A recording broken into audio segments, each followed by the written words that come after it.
Terima kasih, selamat datang di YouTube channel Yohanes Prayoga. Kita lanjut lagi tentang Pi. Sekarang harganya sudah mulai naik, walaupun kemarin sempat turun ya.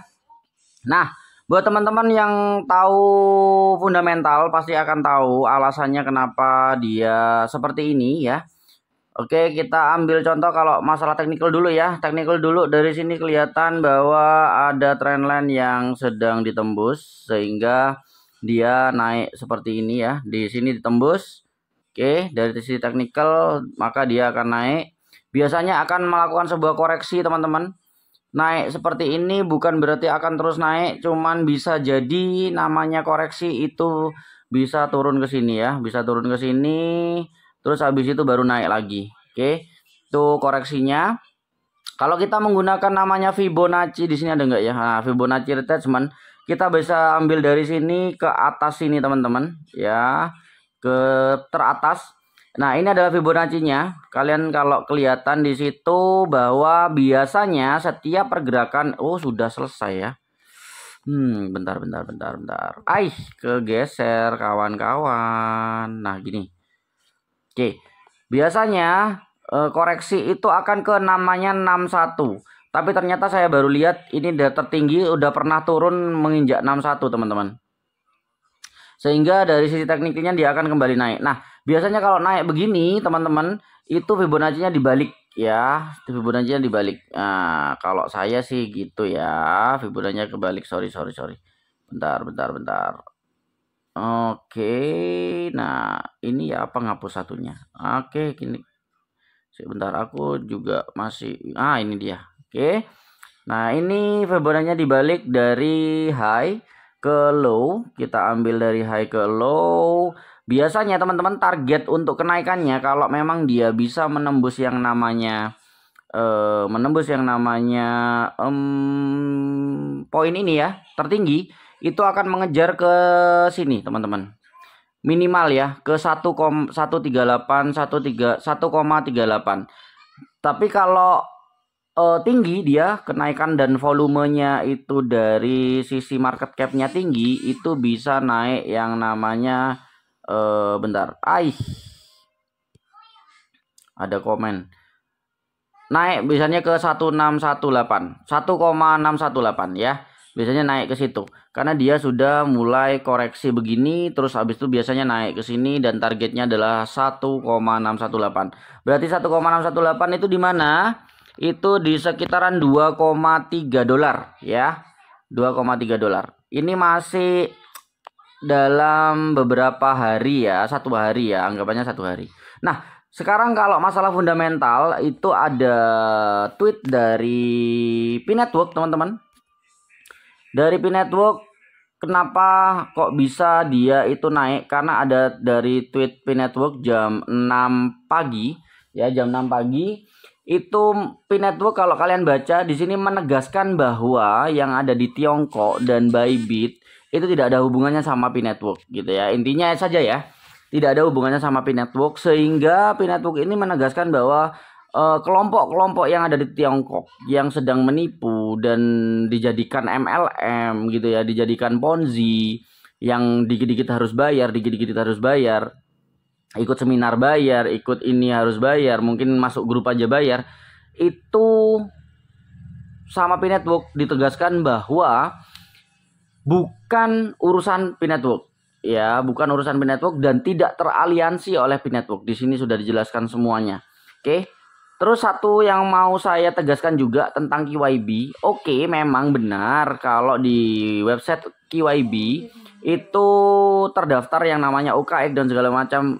Ada yang tanya ke saya, "Loh Mas, ternyata bursa ikut QYB." Nggak gitu. Sekarang kalau kalian ingat, OKX itu tanggal berapa bisa transfer Pi?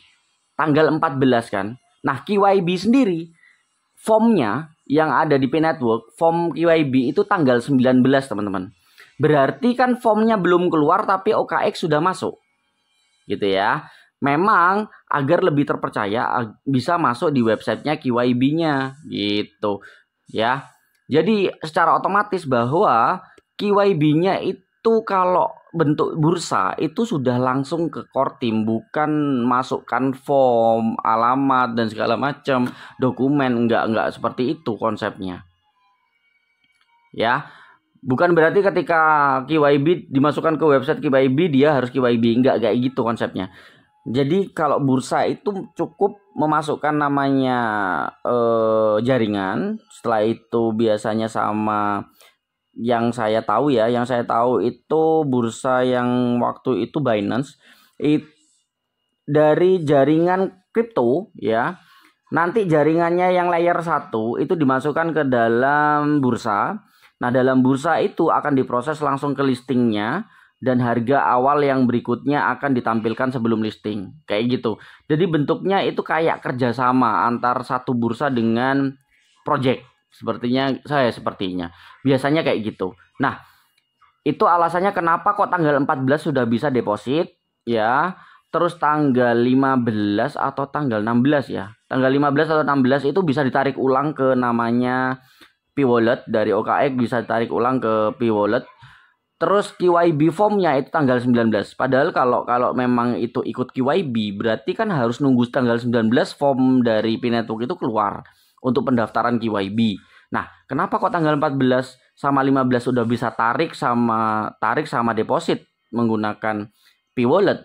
Itu kan perlu kalian harus cari tahu gitu ya. Semoga itu menjadi tambahan wawasan. Berikutnya adalah apa lagi? Udah itu aja sih untuk kabar hari ini. Dan ini positif bahwa keadaan positif ini terjadi karena yang tadi dari P-Network itu men-tweet untuk menegaskan Tiongkok atau skema Ponzi. Skema Ponzi-nya ditegaskan bahwa bukan urusan yang namanya P-Network atau aliansi dari P-Network. Dan kebanyakan juga dia menjelaskan bahwa tidak ada relasinya antara Bybit dan P-Network atau Benzhou ya, dan P-Network has not been asked KYB Bybit as of this date gitu ya. Jadi belum ada kerjasama dari mereka untuk melakukan sebuah yang namanya listing gitu. Jadi nggak ada hubungannya. Jadi yang digembor-gemborkan yang selalu menyerang namanya Bybit sama Benzhou itu sudah ditegaskan oleh P-Network di Twitternya. Silahkan baca sendiri gitu ya. Kepanjangan nanti kalau aku bacain. Oke. Itu saja untuk kabar kali ini. Kita tunggu secara technical analysis dan fundamental makronya. Ya nanti akan berhubungan sama USD juga. Tentang GDP kayak gitu. Terus pengangguran, NFP, FOMC itu akan berpengaruh juga terhadap pergerakan harga. Gitu ya. Itu aja. Jangan lupa di subscribe, like, dan di share ke teman-teman yang lain untuk analisa untuk P-Networknya. Dan juga masuk ke yang namanya itu ya, grup.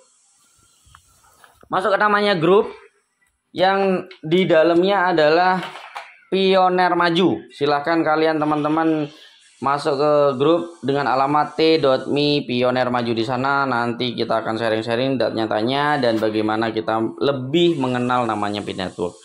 Oke, bersama teman-teman yang lain. Sekarang sudah ada 587 anggota.